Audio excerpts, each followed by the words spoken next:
Good afternoon, everybody. It's Joanna here from For the Love of Paws Pet Service Dog Training. Welcome to your Lunch and Learn. How's everyone doing out there today? I've got my partner in crime here, just having a bit of a snooze here in the background, enjoying himself, enjoying the warmer temperatures. So that's great. So I'm sure a lot of you are getting out with your dogs, social distancing, of course. Feeling out whether your dog needs a little help and loose leash walking or getting their focus. A lot of the times it's difficult for dogs to understand social distancing, especially since they're social creatures. So it can be difficult for them at times. It's difficult enough for us at the best of times. So you might be struggling a little bit with that out on walks and whatnot. And also picking up things off the ground. That could be something common that you're having problems with. Now that the snow is melting, I find that there's all sorts of treasures underneath the snow, which can be difficult at times to keep your eyes on, because a lot of the time there's little treasures that your dog wants to pick up, but there's leaves, and leaves are the same color as the treasures. And what I mean by treasures is rotten bones, random, squirrel carcasses, and all sorts of rabbit poop. Of course, is the one of my dog's favorites, and seems to be a favorite of many other dogs out there as well. So so those can be some things that you're working on with your dog as well, now that you're out walking a little more and there's less snow on the ground where we are here. So one of the things that I think is essential to teach your dog, which I teach in my puppy classes and my good mannered dog class as well, is one of the most important and essential things to teach a dog how to do, is something called off. So off means get away from or withdraw yourself from whatever you're wanting to pick up. So off is a really great command for that. So basically, if there's something on the ground and you've seen it and your dog's just about to walk up to it, and you know that your dog isn't supposed to have it, you would say off. And off means please back off of whatever you're walking towards. Another really great command to teach your dog is a leave it command. So leave it means it's essentially it's similar to off, but leave it is for things like you can never ever get it, basically. So for things that are poisonous. So say for instance, like the off you could use for if you've dropped a hot potato on the floor and he can have it, your dog can have it, but you need to pick it up first and blow it off and cool it off, and then they can have it. But leave it is a command used for like you can never ever have it. So something like antifreeze, or that carcass I was telling you, a squirrel carcass, or a rotten fish, or on this if you're out near a river or what have you. So, or on a lake and whatnot. So leave it is you can never ever have it. So having a strong leave it is important for your dog too when you're out on walks, especially because I see a lot of crows will pick things up, or magpies will pick random bones up from someone's garbage and drop them in my yard for nesting purposes, I suppose. I'm not really sure. But things like that, I just randomly find things in my backyard that I didn't put there, but that have been dropped there by birds. So things like that you just don't really anticipate necessarily, but these are good tips for you to know, to kind of get yourself aware and adjusted to this new season that we're going into. So when you're out, letting your dog out, my recommendation would be to go out there, take a look around. I know for us, we were just cleaning up our yard, cleaning up the poop, doing our spring cleanup. So that was great because I was able to see many things on the ground that I hadn't seen before. So regular poop cleanup is always good for that.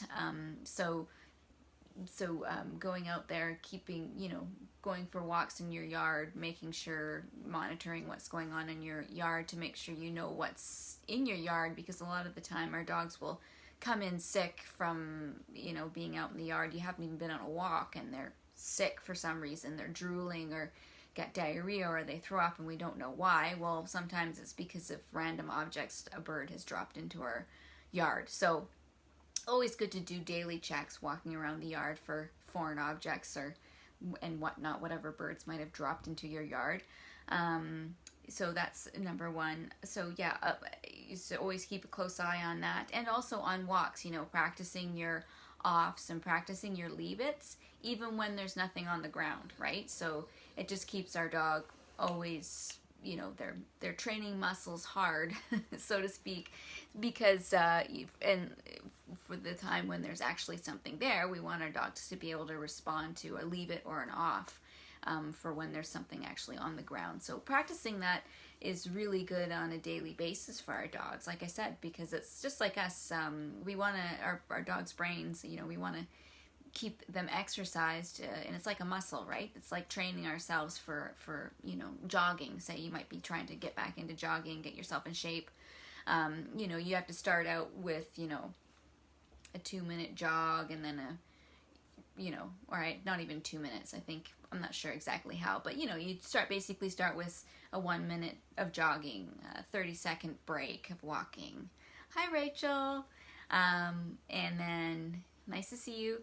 And then, maybe a 30-second jog and a 1 minute walk. And, so you don't, expect yourself to run a marathon right from day one. You start out in small incremental pieces. So, and you slowly build up that strength and that stamina. It's the same thing with our dogs. We don't want to all of a sudden ask them to leave a cupcake on the ground, let's say, right off the bat without teaching them what leave it means or off means first. That wouldn't be fair. It wouldn't be setting them up for success.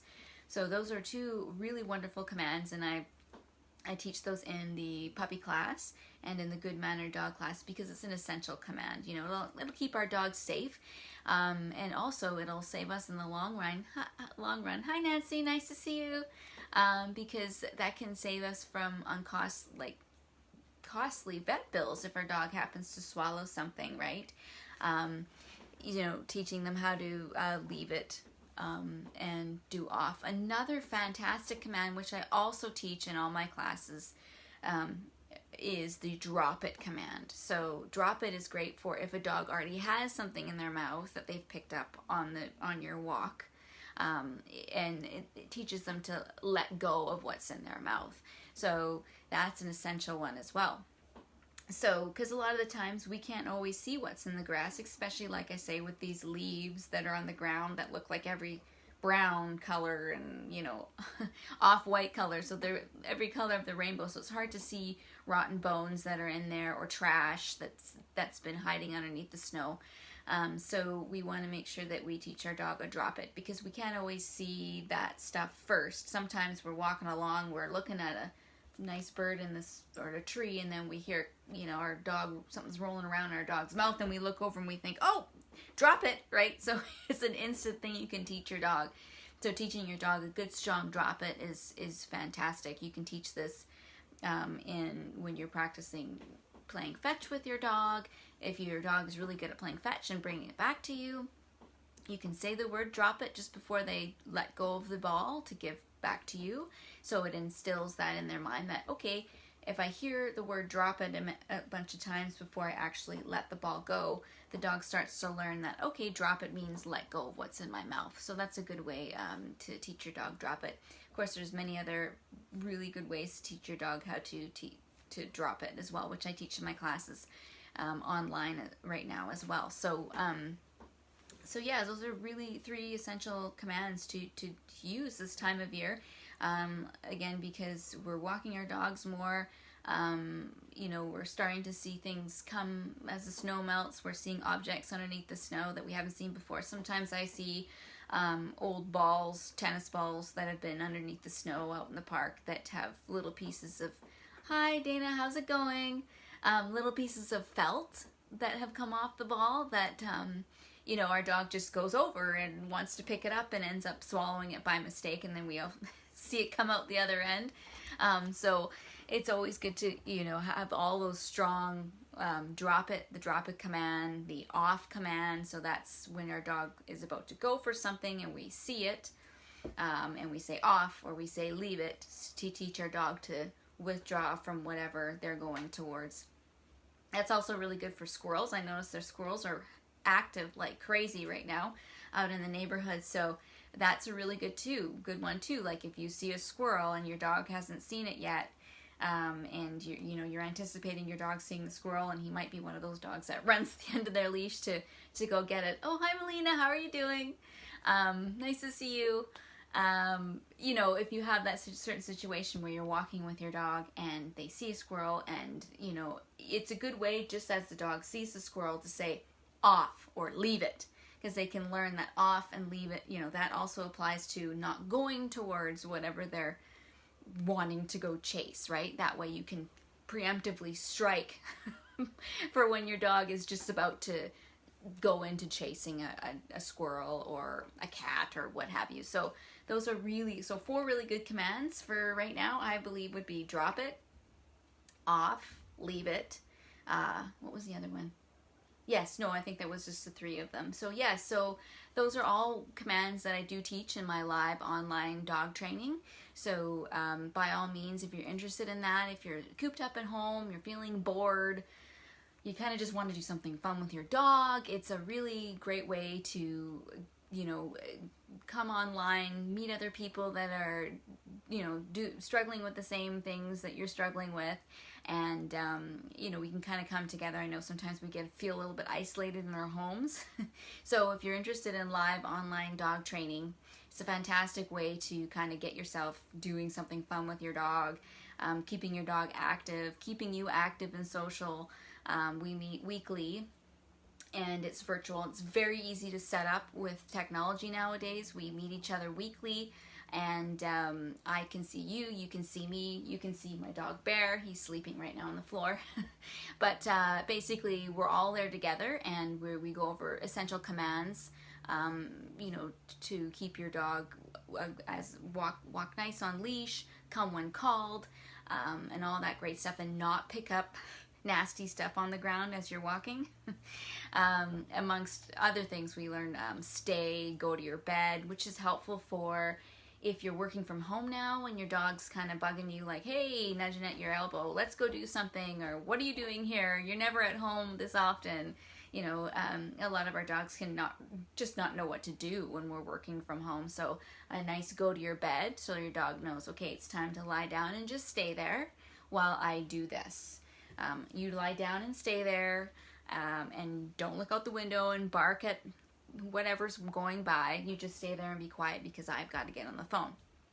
So these are some of the commands that are super, super helpful that I'm doing in my online live program, so that you can get yourself settled with this new normal. Possibly working from home is a new normal for you and your dog and your family as well. So those are some things that you can learn in my live online dog training classes, which are weekly. So if you're interested in that, please let me know. We're at info@flops.ca. You can email me there.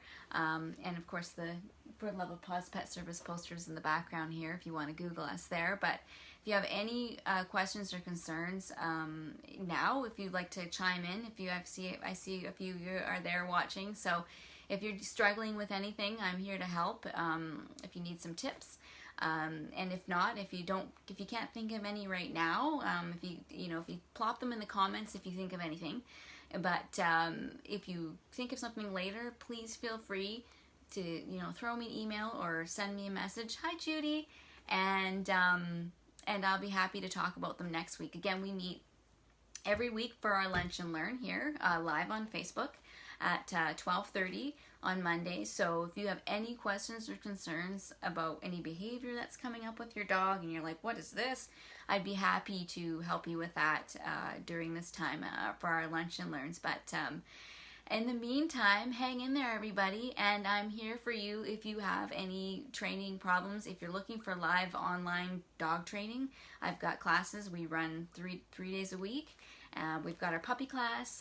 It's just started, and we've got another one coming up in May. So if you're getting a puppy in May, feel free to contact me, because that's a fantastic way to get some of those problems solved early. Those puppy problems that can be kind of painful: potty training, chewing, pulling on leash, all that kind of common puppy behavior that if we don't address it when they're 8 weeks to 4 or 5 months old, they can become big problems later on as our dog gets bigger and stronger and possibly more destructive, right? So our puppy class is starting up again in May. But and also our Good Manner Dog class and our Come With Me, Don't Jump Up, and Walk Nicely on Leash class as well. That's a 4-week class as well that we run regularly. So I'd be happy to help you there. Or if you're having something specific privately that you're wanting to address, I can address that. I do private live sessions as well. So again, it's a nice way to get a dog trainer in your home without leaving your home, right? Without having to come to class. It's a really great opportunity if you've got, you don't have to pay for a babysitter, if you've got kids at home, and the kids can be involved in the training as well. It gives them something to do too. It tires your dog out, which is nice. We could all use a little bit of that. So again, if you have any questions or concerns, let me know. And if you're struggling with anything with your dog, please feel free to put it in the comments, and I'd be happy to talk about it next week. And in the meantime, I'll see you this time next week, 12:30 on Monday, for our Lunch and Learn. Take care, everybody.